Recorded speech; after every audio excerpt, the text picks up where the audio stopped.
Oui. Alors, ta question m'amène à parler de ma vision transversale, de ma vision globale de l'être humain. C'est cet endroit que je m'inscris depuis plus de 20 ans.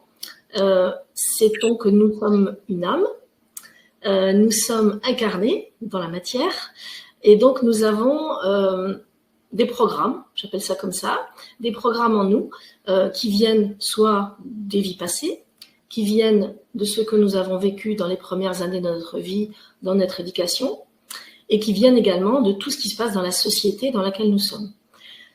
Et, j'ajoute, l'arbre généalogique, puisque j'ai le bonheur d'être psychogénéalogiste depuis de nombreuses années maintenant, et j'ai constaté que l'arbre généalogique a un poids considérable dans nos croyances, dans nos orientations, dans tous les domaines de notre vie, que ce soit le choix du couple, le choix de la profession, et bien sûr, la relation à l'abondance.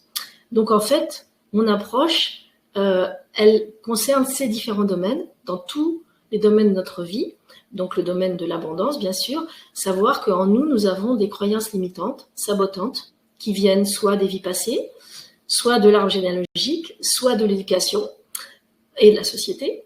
Et la plupart du temps, c'est pas soit, c'est et. C'est-à-dire qu'on cumule tout ça. Ça veut dire que le chemin n'est pas très aisé vers l'abondance. Il va falloir ramener à la lumière tous ces éléments que je viens de décrire, parce que pour la plupart des personnes, comme ça a été mon cas à l'époque, il y a longtemps maintenant, eh bien, ces programmes limitants ne sont pas du tout conscients, ou pratiquement pas conscients, ou un tout petit peu conscients. Ça veut dire qu'on ne peut pas agir sur quelque chose dont on n'a pas conscience. C'est pour ça que dans le webinaire, on en parlera un peu plus tout à l'heure, la première étape, c'est de monter à la surface tous ces programmes limitants en nous concernant le sujet de l'abondance. Parce qu'on ne peut pas intervenir dessus puisque c'est sous la face immergée de l'iceberg.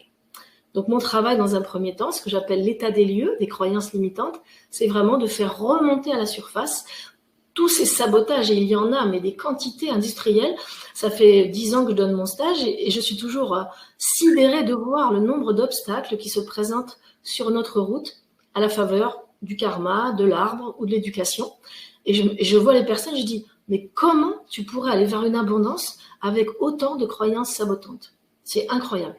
Et moi, je suis passée par là. Évidemment, quand je dis ça, il n'y a aucun jugement. C'est simplement mettre en relation ces croyances limitantes, pour la plupart inconscientes, avec une recherche d'abondance, mais qui n'est pas possible puisqu'il y a tout ça sous l'iceberg.